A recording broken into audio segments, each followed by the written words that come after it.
There is no such thing as a job creator.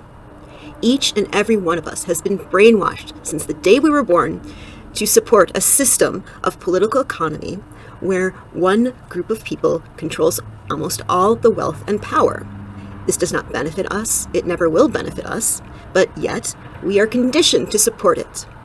Now, I thought I made this clear in my last video, but I apparently did not, because for so many people, they were insistent that what I was talking about was raising taxes to fund programs to help the poor, and that's what socialism is. And the reason they believe that this is what socialism is, even though I did not say that anywhere throughout my video, I did not mention taxes, and the only place I even mentioned funding was when I mentioned how we are spending $1 billion every day to fight the war in Iran. And I just want to remind people that no matter what they've heard on Joe Rogan, or no matter what they've heard Bernie Sanders say, what socialism is economic democracy and the workers owning the means of production. To have true democracy, you need economic and political democracy. You can't have one or the other. And especially when you have a small group of people having so much wealth, they can merely buy the politicians and buy the elections and fund the campaigns and buy the laws that they want to enact to enrich themselves further. And you may say, yes, capitalism wouldn't actually be for corporate bailouts. But you know what capitalism is for? Ultimately, it's for greater profit. And it's very profitable to buy politicians and get them to bail you out. Capitalism has a tendency towards monopoly. Capitalism has a tendency towards mass conglomeration of huge multinational corporations and putting the little guy under. And we've seen that again and again.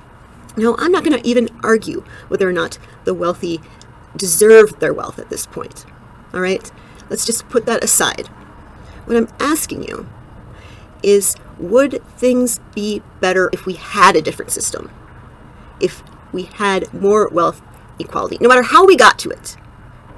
I'm just asking, would it be better if before anyone had a super yacht, everybody could eat, and everybody had shelter, and everybody had the basics of survival just to start off? They didn't have to lie and cheat and steal and beg and borrow just to get the basics to eat and to learn and to live and to be a human being on this earth.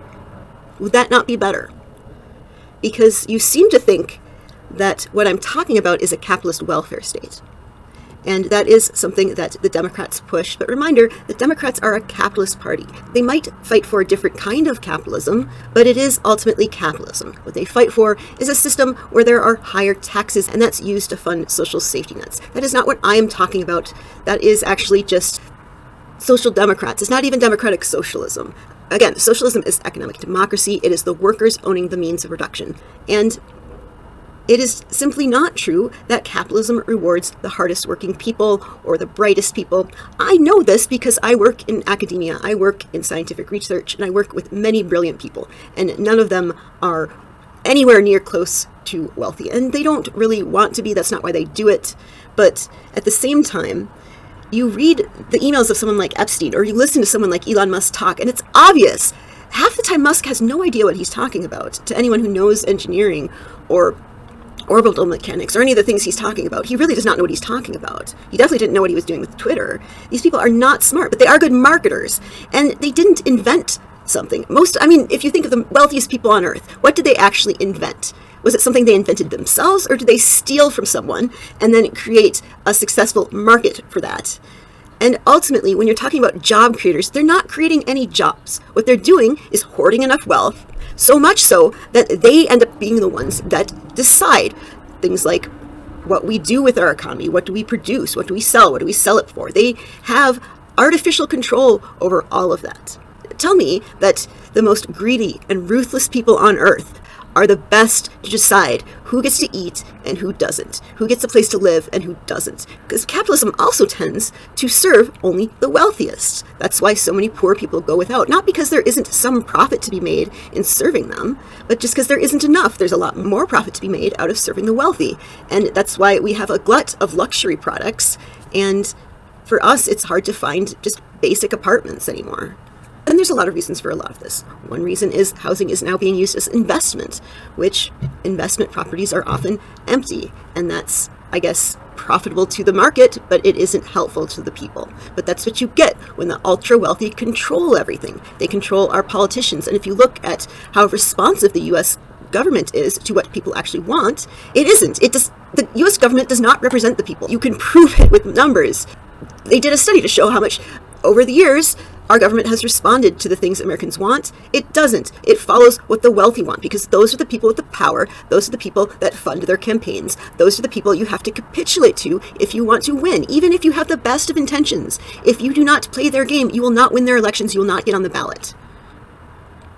So please, do not think of socialism as the government controlling everything, the government raising taxes and helping the poor. And I want to remind you, when we talk about the government, you're talking about a pro-capitalist government. This government has no interest in making government-run programs work because they want to privatize everything. We had one of the best postal systems in the world. We might still have one of the best postal systems in the world. But piece by piece, they've been dismantling it because they want to make everything for profit. Our education system, too. They're doing it with academia, and we did have a great academic system in the U.S. back when people could go to college and work part-time and live like that. That's not true anymore. Again, it's becoming something that's only for the elites. Another thing that is a result of capitalism is education has become something that is essentially just job training. That's how we see education. Now think about that as a society. This was not always the case. People used to get an education because they actually wanted to learn. And obviously, if you're a working class person, yes, of course you had a career in mind. But should that have to be the case? Should we really shame people who go to college because they want to learn? We act like that's a ridiculous thing to do, but really, I think it's a ridiculous thing to think that people wanting to learn is silly and foolish, because what they should really worry about money. And I'm sure you listening to this have probably said that or probably thought that, but really think about that. Is that the kind of society you want to live in, where we mock people who just want to learn and we prevent them from doing so because it's too expensive? Why shouldn't we be funding everyone going to college? Do you like being around uneducated and uninformed people? No, I certainly don't. Well, there's only a fix to this, and that is education. And education does have a big benefit. It teaches us how to think independently, but it's also something that the wealthy and powerful do not want to do.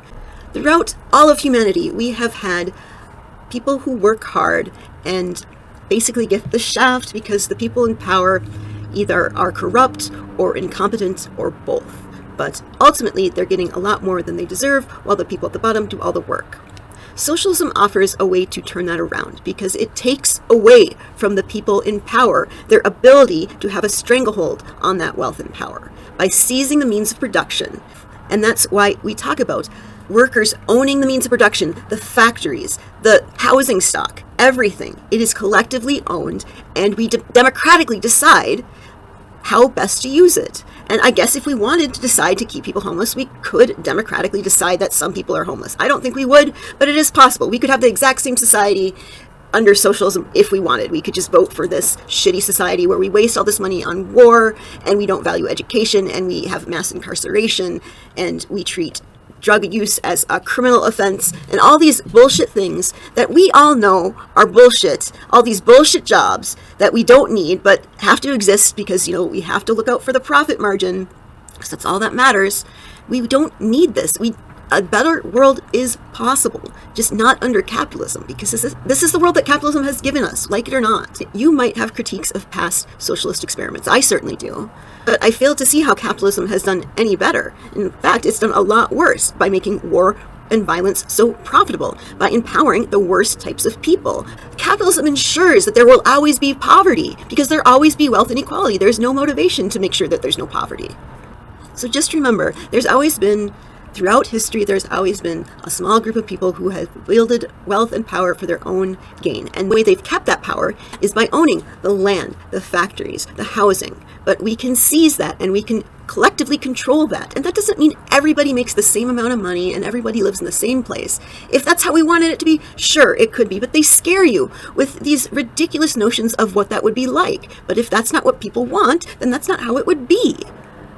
And it's absurd when you look at the conformity that capitalism has brought us, how it stifles innovation. And it destroys small business. It doesn't even do what it purports to do. It naturally leads to monopolies and less competition, and towards capitalists actually controlling the government and using it for its own good. And that's what we're seeing now. And I know some staunch capitalists might be against this, but that is the natural tendency of this. have to ask you, how do you expect to stop this? And that's how you get rich under capitalism is not hard work. How you get rich under capitalism is either being the employing class, where you get wealthy from other people's work and pay them as little as possible for it. And remember, the reason your tax dollars are going to help the poor is because these people are paying poverty wages. The majority of people on things like SNAP are there because of poverty wages, or they're either elderly or disabled or kids. So they either are working or they can't work. You are being scammed by the wealthy.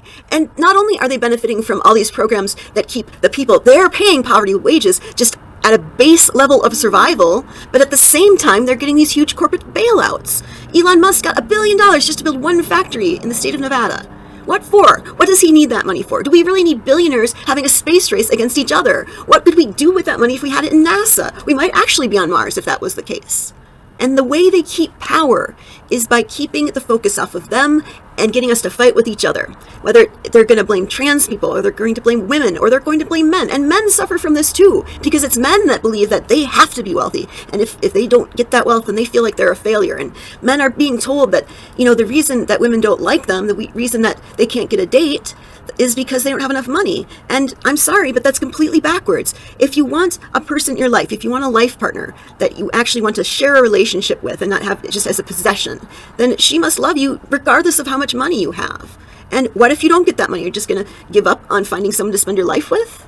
And, I have to say, though, if you do want a woman who's going to be a stay-at-home mom, yeah, you're going to have to earn a lot of money, because most people can't live off of one income anymore. They made that impossible. And that's not feminism's fault. That's the people who decide the wages' fault.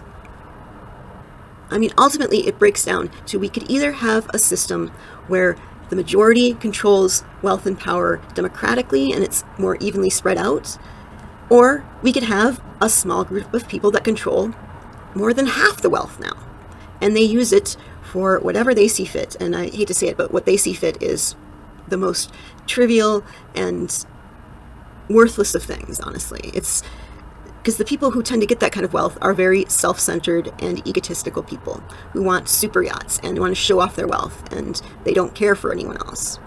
They're the last people that should have wealth and power. That's what makes socialism so unique, is it gives us a plan. Why there's been a small group of people who have wielded the wealth and power over everyone, and what we can do about it, and what we can build in its place. And it's a system that can unite not just one group or one race. It's all of humanity can be united for this one purpose. The working class against the people who have exploited us for profit. And we don't need to kill them. We don't need to hurt them. We just need to take the power away from them. And we do that, they'll be just like us, and they won't be our enemies anymore. It's a very beautiful thing.